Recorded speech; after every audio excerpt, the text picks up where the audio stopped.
नमस्कार साथियों, ज्ञान गुरुजी क्लासेज में आपका स्वागत है। साथियों, अगर आप केंद्रीय विद्यालय, नवोदय विद्यालय, स्टेट शिक्षक, स्टेट या किसी अन्य नौकरी की तैयारी कर रहे हैं तो ये वीडियो आप सभी के लिए अत्यंत महत्वपूर्ण होने वाली है, क्योंकि इस वीडियो में उसी तरह के कंटेंट या क्वेश्चंस दिए गए हैं जो बार बार एग्जाम में आते हैं। इससे बाहर क्वेश्चन नहीं आते हैं। तो अगर आप चैनल पर नए हैं तो चैनल को सब्सक्राइब कर वीडियो को लाइक कीजिए तथा अपने दोस्तों के साथ शेयर कीजिए। तो दोस्तों, चलिए हम लोग पहले प्रश्न की ओर चलते हैं और हमारा पहला प्रश्न है, ऋतुकाल का अन्य नाम क्या है? ऋतुकाल का अन्य नाम क्या है? दोस्तों, इसके लिए आपको 20 सेकंड दिए जाएंगे और इसका आंसर आप लोग कमेंट्स बॉक्स में अवश्य लिखेंगे। तो ऋतुकाल का अन्य नाम क्या है? तो दोस्तों, इसका सही उत्तर होगा श्रृंगार काल। इसका सही उत्तर होगा श्रृंगार काल। और यहाँ से एक और प्रश्न बन सकता है कि इसको ऋतुकाल को श्रृंगार काल नाम किसने दिया? ऋतुकाल को श्रृंगार काल नाम किसने दिया? तो इसका उत्तर होगा विश्वनाथ प्रसाद मिश्र। विश्वनाथ प्रसाद मिश्र। अगला प्रश्न है, बालकृष्ण भट्ट द्वारा संपादित पत्रिका का नाम था? बालकृष्ण भट्ट द्वारा संपादित पत्रिका का नाम क्या था? सही उत्तर है हिंदी प्रदीप। सही उत्तर है हिंदी प्रदीप। अगला प्रश्न है, सरस्वती पत्रिका का प्रकाशन वर्ष कब प्रारंभ हुआ? सरस्वती पत्रिका का प्रकाशन वर्ष कब प्रारंभ हुआ? आपका सही उत्तर है सन 1900 ईस्वी में। सन 1900 में। और दोस्तों, महावीर प्रसाद द्विवेदी 1903 ईस्वी में सरस्वती पत्रिका के संपादक बने। कब बने? 1903 ईस्वी में। कौन बने? महावीर प्रसाद द्विवेदी। अगला प्रश्न है, हिंदी साहित्य के आरंभिक काल को आदि काल किसने कहा? हिंदी साहित्य के आरंभिक काल को आदि काल किसने कहा? आपका सही उत्तर है आचार्य हजारी प्रसाद द्विवेदी। सही उत्तर है आचार्य हजारी प्रसाद द्विवेदी। यहाँ पर एक और प्रश्न बनेगा कि आदि काल को वीरगाथा काल किसने कहा? आदि काल को वीरगाथा काल किसने कहा? तो किसने कहा? आचार्य रामचंद्र शुक्ल ने। अगला प्रश्न है, निम्नलिखित में से कौन सा कवि बाल चित्रण में श्रेष्ठ माना जाता है? निम्नलिखित में से कौन सा कवि बाल चित्रण में श्रेष्ठ माना जाता है? सही उत्तर है सूरदास। सही उत्तर है सूरदास। अगला प्रश्न है, निम्नलिखित में से किस लेखक को कथा सम्राट कहा जाता है? निम्नलिखित में से किस लेखक को कथा सम्राट कहा जाता है? सही उत्तर है प्रेमचंद। सही उत्तर है प्रेमचंद। अगला प्रश्न है, कितने पाकिस्तान नामक उपन्यास के लेखक निम्न में से कौन है? कितने पाकिस्तान नामक उपन्यास के लेखक निम्न में से कौन है? सही उत्तर है कमलेश्वर।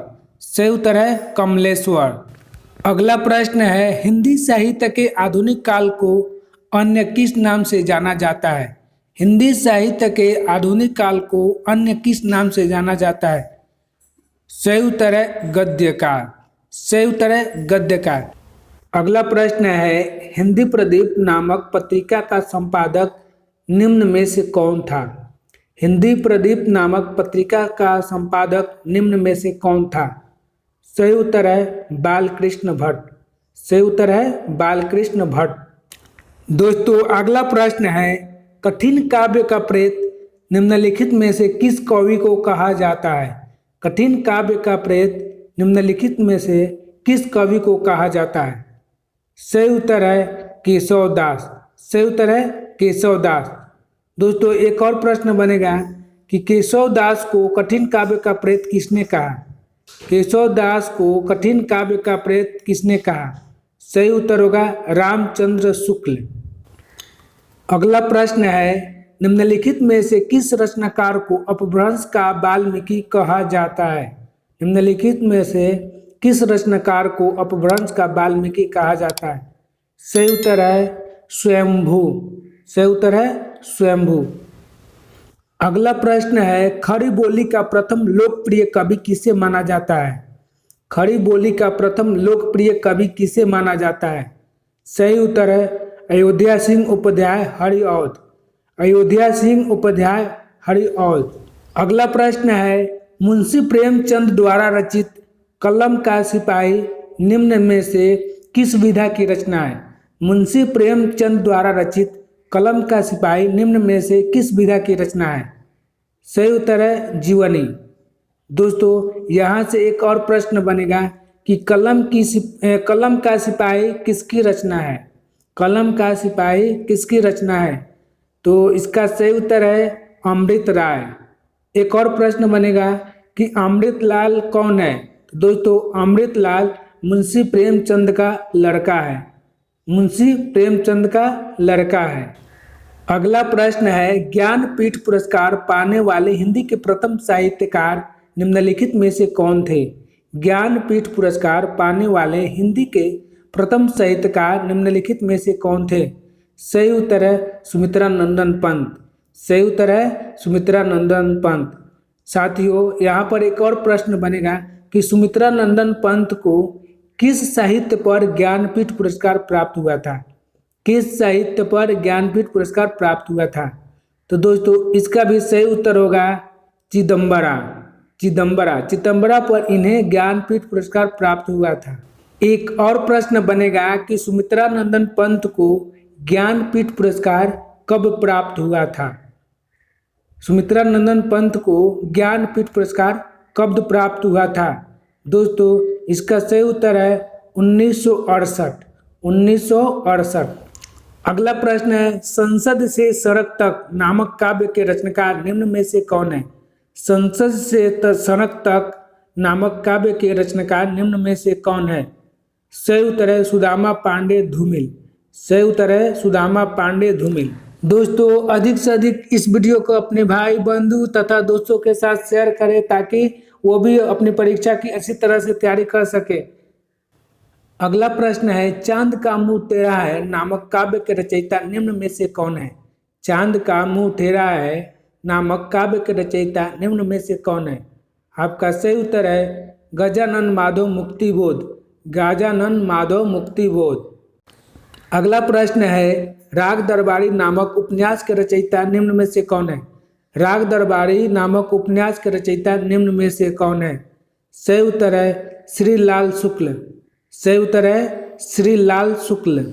अगला प्रश्न है, भक्ति काल का अन्य नाम है? भक्ति काल का अन्य नाम है? सही उत्तर है स्वर्णकाल। सही उत्तर है स्वर्णकाल। साथियों यहाँ पर एक और प्रश्न बनेगा कि भक्ति काल को स्वर्णकाल किसने कहा है? भक्ति काल को स्वर्णकाल किसने कहा है? इसका सही उत्तर होगा जॉर्ज ग्रियर्सन। सही उत्तर होगा जॉर्ज ग्रियर्सन।